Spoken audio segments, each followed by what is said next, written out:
उत्तर प्रदेश की वाराणसी लोकसभा सीट पर पिछले 3 आम चुनावों से पूरे देश की नजर टिकी रहती है, क्योंकि इस संसदीय क्षेत्र का प्रतिनिधित्व खुद प्रधानमंत्री नरेंद्र मोदी करते हैं। वाराणसी में इस बार पीएम मोदी के सामने इंडिया गठबंधन की ओर से यूपी कांग्रेस के अध्यक्ष अजय राय चुनौती पेश कर रहे हैं। उनके अलावा बसपा ने अतहर जमाल लारी को अपना दल कमेरावादी के गगन प्रकाश यादव भी वाराणसी से चुनावी मैदान में है। प्रधानमंत्री नरेंद्र मोदी इस बार अपनी पुरानी संसदीय सीट वाराणसी से एक बार फिर चुनावी मैदान में है। मोदी ने इस बार 400 पार का नारा दिया था, लेकिन रुझानों को देखते हुए अब 300 पार भी नहीं हो पा रहा है।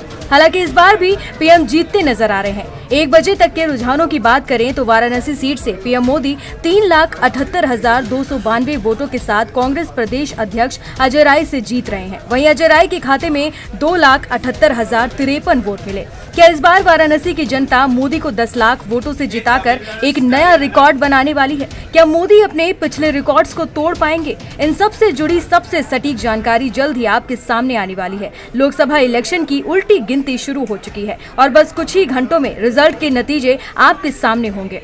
वर्ष 2014 की अगर बात की जाए तो लोकसभा चुनाव में प्रधानमंत्री वाराणसी सीट से 3,37,000 वोटों से जीते थे। 5 साल बाद 2019 में वाराणसी सीट पर प्रधानमंत्री की जीत का मार्जिन बढ़कर 4,69,000 तक पहुंच गया था और अब ऐसा अनुमान है कि इस बार मोदी अपने पुराने रिकॉर्ड्स को भी तोड़ते नजर आएंगे। पीएम मोदी वाराणसी से तीसरी बार लोकसभा का चुनाव लड़ रहे हैं। उन्होंने 2014 और 2019 के लोकसभा चुनावों में वाराणसी से बड़ी जीत दर्ज की थी। वहीं अजय राय भी वाराणसी संसदीय क्षेत्र से लगातार चौथा चुनाव लड़ रहे हैं। पिछले 3 चुनावों में उन्हें करारी हार का सामना करना पड़ा था। वो 2009 में समाजवादी पार्टी के प्रत्याशी के रूप में यहाँ से लड़े थे और 18.61% वोट पाकर तीसरे स्थान पर रहे। बसपा के मुख्तार अंसारी को 27.94% वोट प्राप्त हुए थे और उन्हें बीजेपी के मुरली मनोहर जोशी ने हराया था। अजय राय कांग्रेस पार्टी के अध्यक्ष हैं। वर्ष 2014 के लोकसभा चुनाव में अजय राय कांग्रेस के टिकट पर वाराणसी से चुनाव लड़े थे और तीसरे स्थान पर रहे थे। उन्हें 7.34% वोट मिले थे।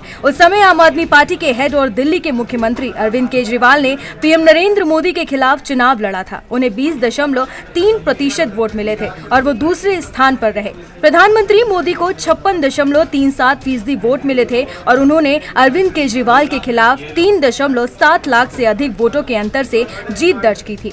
वर्ष 2019 में एक बार फिर नरेंद्र मोदी ने वाराणसी की सीट का चुनाव किया और इस बार फिर वाराणसी की जनता ने उन्हें अपना नेता बनकर संसद भेजा। इस बार इस सीट से उनके सामने कांग्रेस के अजय राय और सपा की शालिनी यादव हैं।